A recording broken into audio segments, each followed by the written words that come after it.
Hi guys, आप लोगों को मेरा नमस्कार। मैं आज आप लोगों को प्रोकैरियोट और यूकैरियोट में अंतर यानी कि इसके बारे में आप लोगों को बताएंगे, क्योंकि मैंने अगली वाली वीडियो में आप लोगों से कहा था कि मैं प्रोकैरियोट और यूकैरियोट में अंतर आप लोगों को बताएंगे। तो मैं आज शुरू करता हूँ। तो मैं कोशिका के लक्षण के आधार पर, किसके आधार पर? कोशिका के लक्षण के आधार पर मैं इसका कैरेक्टर यानी कि इसकी जो लक्षण है हम दोनों को बताएंगे कि जो प्रोकैरियोट होती है उसके लक्षण और जो यूकैरियोट होती है उसकी लक्षण क्या होती है। तो अब यहाँ है लक्षण, यानी कि जो कोशिका में लक्षण पाए जाते हैं, यानी कि कोशिका के अंदर जो प्रोकैरियोट होते हैं, जो प्रोकैरियोट कोशिका होती है उसकी क्या लक्षण होती है और जो यूकैरियोट होती है उसकी क्या लक्षण होती है। ठीक, तो पहले हम लोग ये समझ लेंगे कि प्रोकैरियोट और यूकैरियोट का मतलब होता क्या चीज़ है। अब यहाँ पे देखिए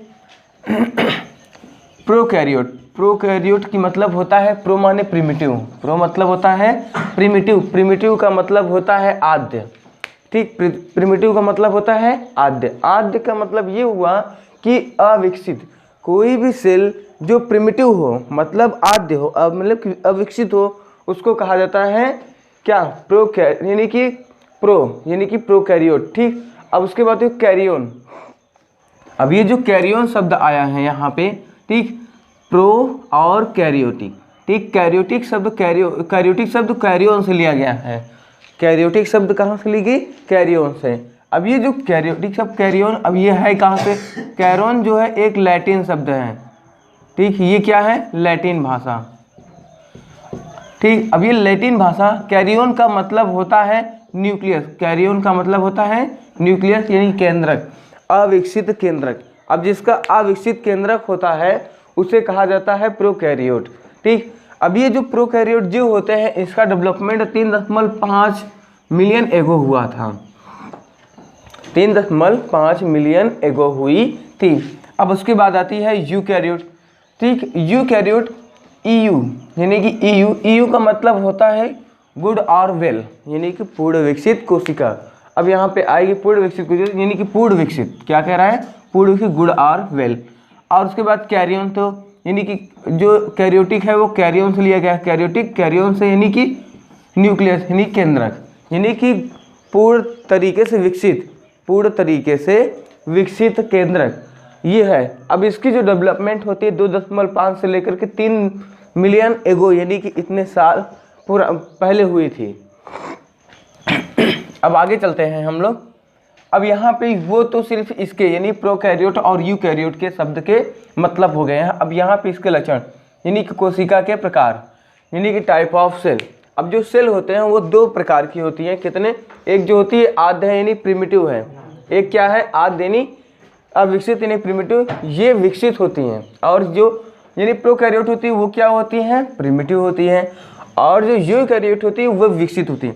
अब यहाँ पे प्रिमिटिव, यहाँ पे लिखा है ना प्रो यानी प्रिमिटिव, प्रो मतलब प्रिमिटिव यानी आद्य यानी अविकसित। अब ये क्या होगा? अविकसित होगा, यानी कि प्रिमिटिव यानी अविकसित।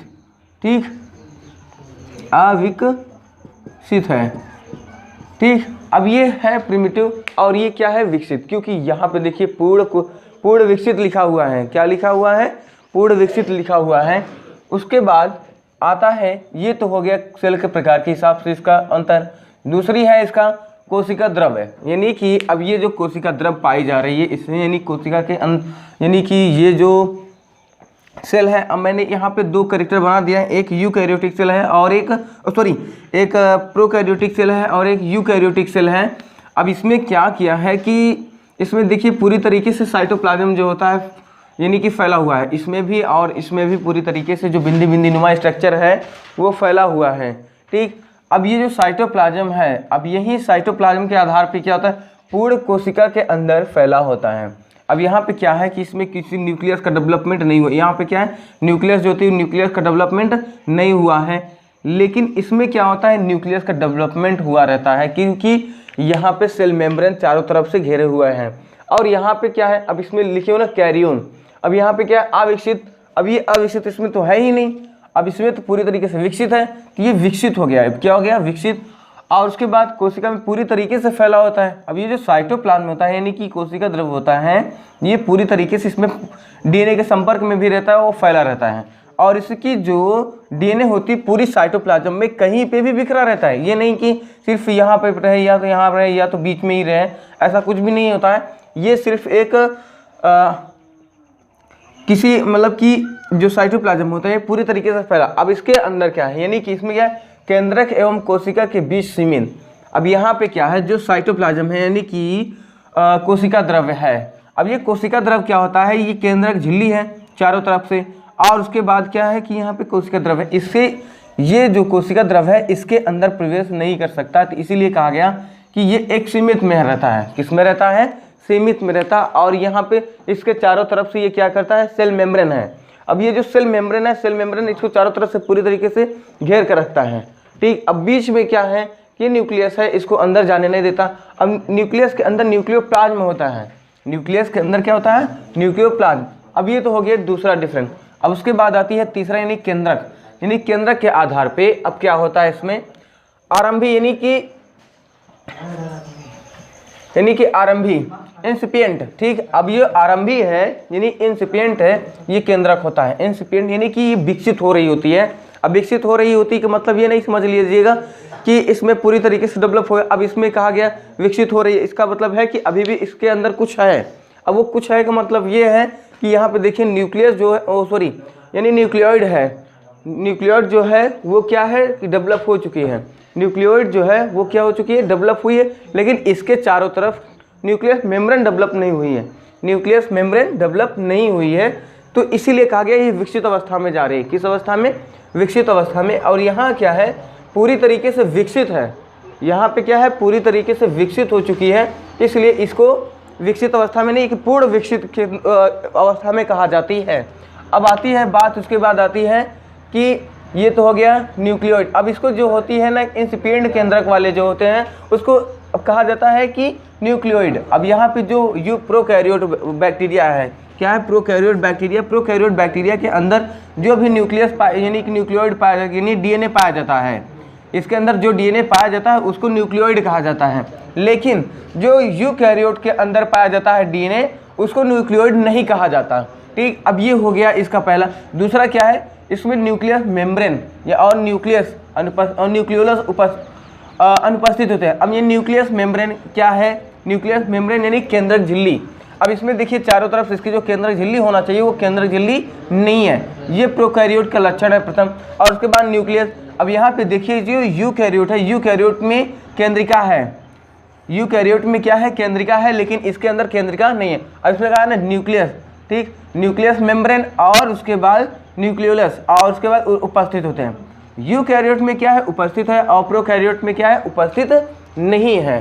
ठीक, अब ये हो गया। उसके बाद हिस्टोन प्रोटीन अनुपस्थित होता है और इसमें हिस्टोन प्रोटीन उपस्थित होता है। अब ये इसका जो डीएनए होता है, इसके डीएनए में हिस्टोन प्रोटीन जो होता है वो क्या होता है, अनुपस्थित होता है। ठीक, अब ये हिस्टोन प्रोटीन का मुख्य काम होता है कि जो डीएनए होते हैं इन डीएनए के हेलिक्स को जोड़ करके रखना, और इसके अंदर यानी कि यूकैरियोटिक जो जीव होते हैं उनके न्यूक्लियस में पाई जाती है। अब यहाँ पे क्या होता है, इसकी डीएनए को खूब अच्छे तरीके से जोड़ के रखता है, इसीलिए वो न्यूक्लियोइड नहीं होते और इसीलिए इसको न्यूक्लियोइड कहा जाता है।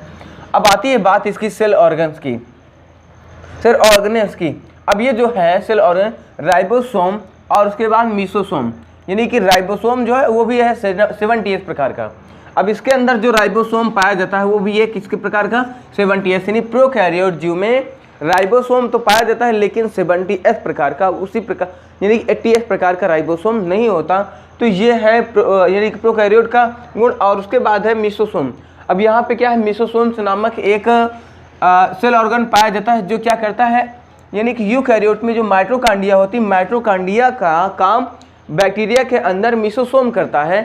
इनके अंदर जो बैक्टीरिया होते हैं, बैक्टीरिया के अंदर या प्रोकैरियोट जीव के अंदर ये कह लिया जाए कि उसके अंदर यानी कि ये माइटोकॉन्ड्रिया नामक जो कोशिकांग होता है वो अनुपस्थित होती है, और वो वायरस में उसके स्थान पे क्या होता है, मीसोसोम्स होते हैं। उसके बाद आती है बात, अब इसमें क्या है कि सभी सेल ऑर्गन उपस्थित होते हैं, सभी सेल ऑर्गन क्या होते हैं, उपस्थित होते हैं, सिवाय अब इसमें क्या है कि ये नहीं कि जो यूकैरियोट होते हैं उसके अंदर मीसोसोम्स पाए जाएंगे, मीसोसोम्स इसमें नहीं होते, लेकिन मीसोसोम की जगह पे क्या होती है, माइटोकॉन्ड्रिया आ जाती है। और ये माइटोकॉन्ड्रिया का काम होता है बिजली का बिजली उत्पन्न करना यानी कि ऊर्जा बनाना, ऊर्जा का काम, यानी कि ऊर्जा वो है क्या, एटीपी।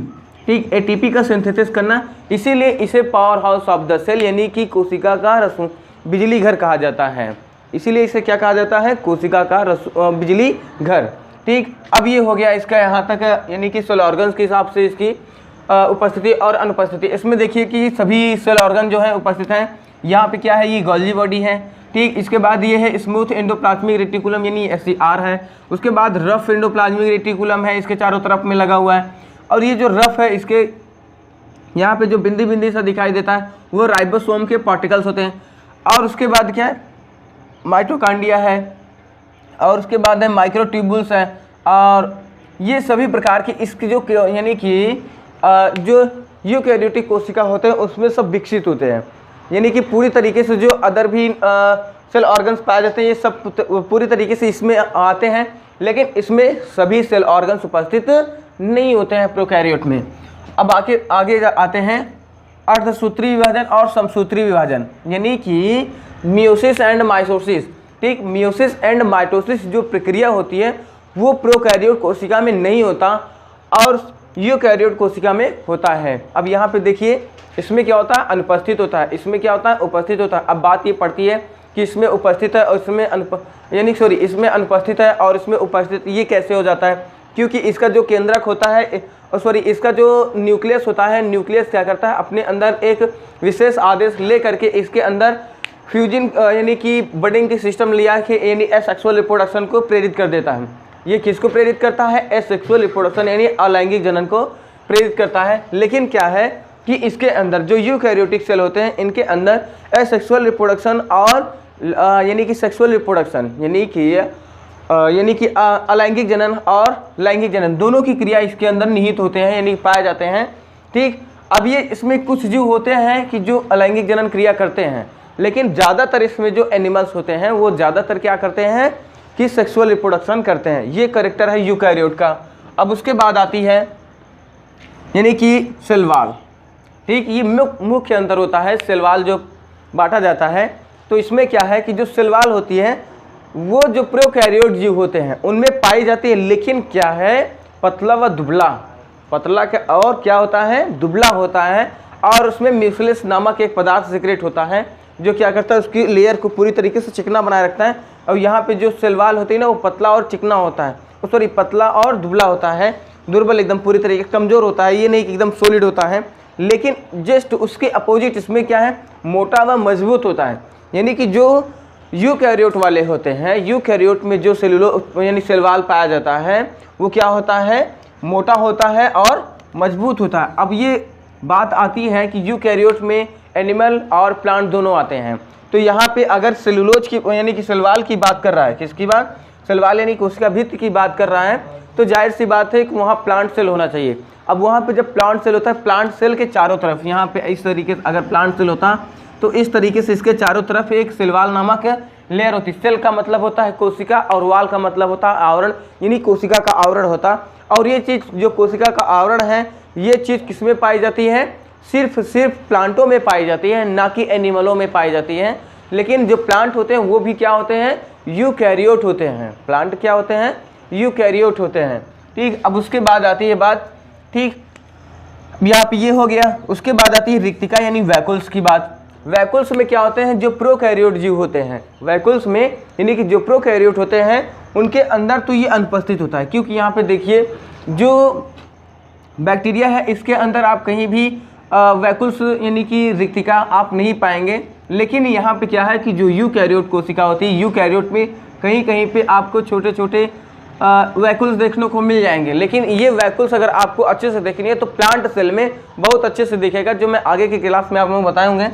ठीक, उसके बाद क्या होता है, यहाँ पे है इसमें क्या है, वैकुल्स यानी कि अनुपस्थित है, प्रोकैरियोट में अनुपस्थित और यूकैरियोट में क्या है, उपस्थित है। अब यूकैरियोट में प्लांट और एनिमल दोनों आते हैं, तो लेकिन प्लांट में क्या है, प्लांट में बहुत अच्छे से आपको देखने को मिल जाएगा। ठीक, अब यहाँ पे बात आती है लाइसोसोम यानी लायनकाय। इसको लाइसोसोम को हिंदी में लायनकाय कहा जाता है। जो लायनकाय होता है वो क्या होता है कि प्रोकैरियोट कोशिका में अनुपस्थित होती है और उसके बाद यूकैरियोट कोशिका में क्या होती है, उपस्थित होती है।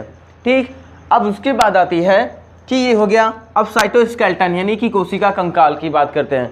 अब ये जो कोशिका कंकाल है, कोशिका कंकाल यूकैरियोट कोशिका में पाई जाती है, लेकिन यही प्रोकैरियोट कोशिका में नहीं होता, जिसकी वजह से क्या होता है, कोशिका कंकाल ना होने की वजह से, यानी कि प्रोकैरियोट में कोशिका कंकाल न होने की वजह से वो क्या होता है, बिखरी हुई अवस्था में पाया जाता है। किस अवस्था में? बिखरी अवस्था, यानी कि कहीं भी जो सेल ऑर्गन्स होते हैं वो यहाँ पे भी मूव करते रहते हैं, यहाँ पे भी रहते हैं। लेकिन अब बात ये आती है, जो यूकैरियोट होते हैं उनमें साइटोस्केलेटन पाई जाती है, तो वो क्या करता है, साइटोस्केलेटन सभी जो कोशिकांग होते हैं उसको एक दूसरे में गुथ करके यानी कि बांध करके रखे रहते हैं।